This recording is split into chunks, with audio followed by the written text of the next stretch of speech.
Day outside, he entered during a dark scene and was startled when he got inside and couldn't find a seat.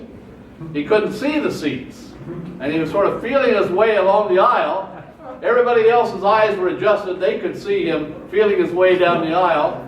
Finally, he sat down in a seat very hard, and some lady began to scream. And she kept yelling, "Get off of me, get off of me." And everybody in the theater was laughing, and he said, I never did see the end of that movie.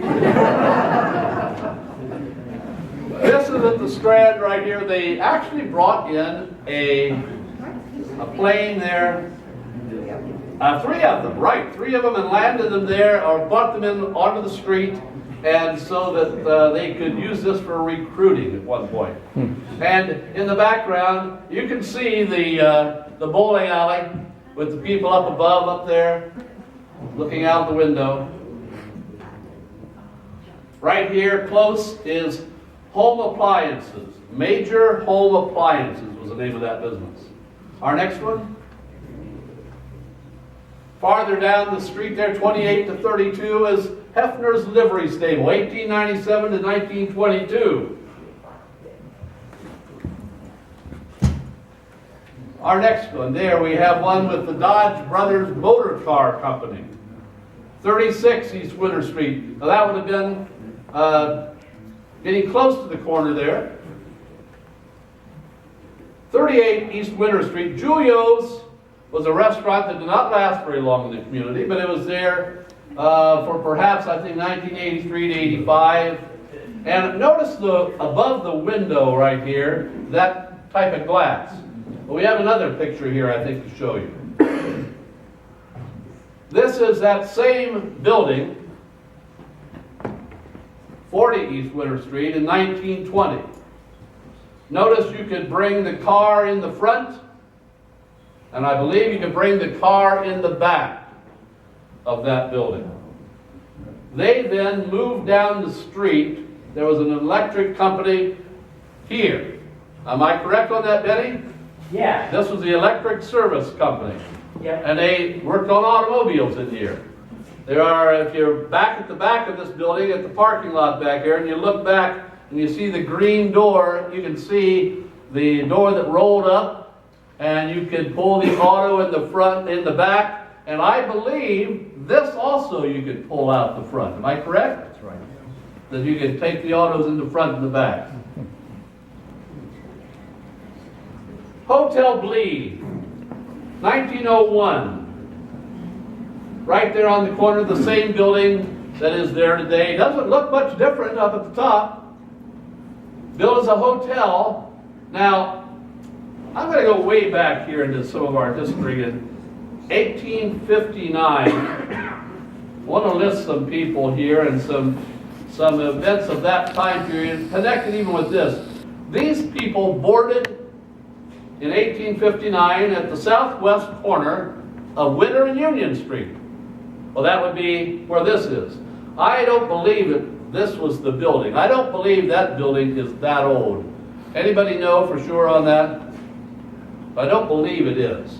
But there was no doubt a hotel at that corner or a rooming house of some type, because A.F. Albright was a boot and shoemaker. He roomed there. F.G. Albright, a furniture dealer, probably related to the other, lived there. William Eakin worked at the W. Miller's blacksmith shop, lived there. L. Miller, who also worked at the W. Miller's blacksmith shop, lived there. And I'm sure others lived at that location. And then, of course, it became a hotel and a place where you could board for longer periods of time. One thing about this, back in an early day when there were trains coming in over at the station there on Lake Street, they said that somebody would get up in the top of that tower with binoculars, and they would look across to Lake Street to when the train arrived. They were interested in who's getting off. Do those people look like they might be looking for, is there anyone there to pick them up? If not, they might be looking for a room. Send the wagon over there and pick them up. Get their luggage, bring them over here to the hotel. They had a good vantage point of the station from right there. The Hotel Blee became the YMCA. In 19, I believe we said that was 19, I don't see it right here, but I'm sure I'll come to that. I know it's certainly in 13 it was there during the flood, but it was there earlier than that. It lasted, I think it lasted about 20 years as the YMCA here in the community. It had bowling alleys in it. Now, I think maybe you're right, 1905, yes. 1905 is when that began. And it had bowling alleys in it. I'm not sure how many. I know they were at least 3. There may have been 6 in that building as well. It closed, and then I believe that the bowling alley down the street opened in 1920 or thereabouts, when the bowling alley at the up above here opened. Some other things about this, though. I thought on 1859, here's some people in the community at that time who were living and working right around here. Philip Hiley was a clerk at the Charles Wooltring's Cigar Manufacturing Company. His home was on the north side of Winter Street between Union and Henry, today about where the police station parking lot is. And also then on the west side of Sandusky Street was where that Wooltring's Cigar Company was. William Lear, a cabinet maker, he worked at A. Welch's, which was on the west side of Sandusky Street between Winter and Central. William Lear worked there, and they both boarded at the same block on the other side of the street, over here, about where the police station parking lot is. A. Marquardt was a chandler at her home about in the same area, down here in the block where the police station parking lot is. E.R. Thompson, livery on the north side between Sandusky and Union. So he was about halfway down the block there. He lived on the south side of Winter between Union and Henry Street. So about a block away he lived. J.P. Thompson, livery and sales at the rear of the American House Hotel. He lived on William Street. John Thompson, he worked at E.R.'s livery, and he was relation probably to E.R. Thompson. Frank Grossman was the steward at the hotel at the American House. S.G. Hinter was the clerk. Thomas Pettibone, the proprietor. John Reiser worked at the American House. William Henderson was a barber who worked at his shop under the American House. G. Whitlinger was a barber who boards at the American House. Jonas Winter, he was a bookbinder, and he had his shop under the American House. C. Welch was a physician. He lived at northeast corner of Union and Winter Street. So right over here where the bank, the small bank is. And he no doubt had his office and home at the same spot.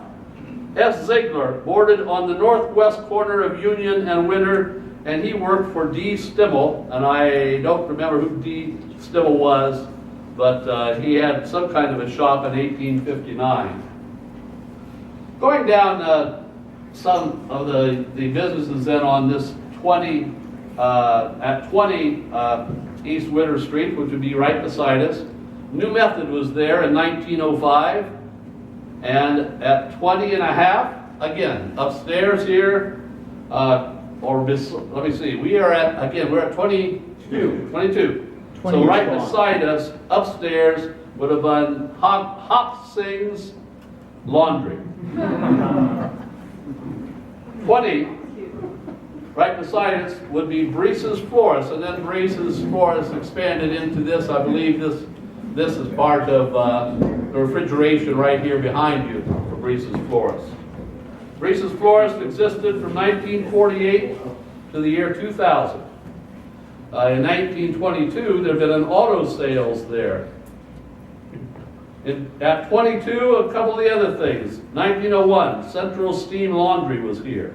1930s and early 40s, 2 different motor companies were in this location.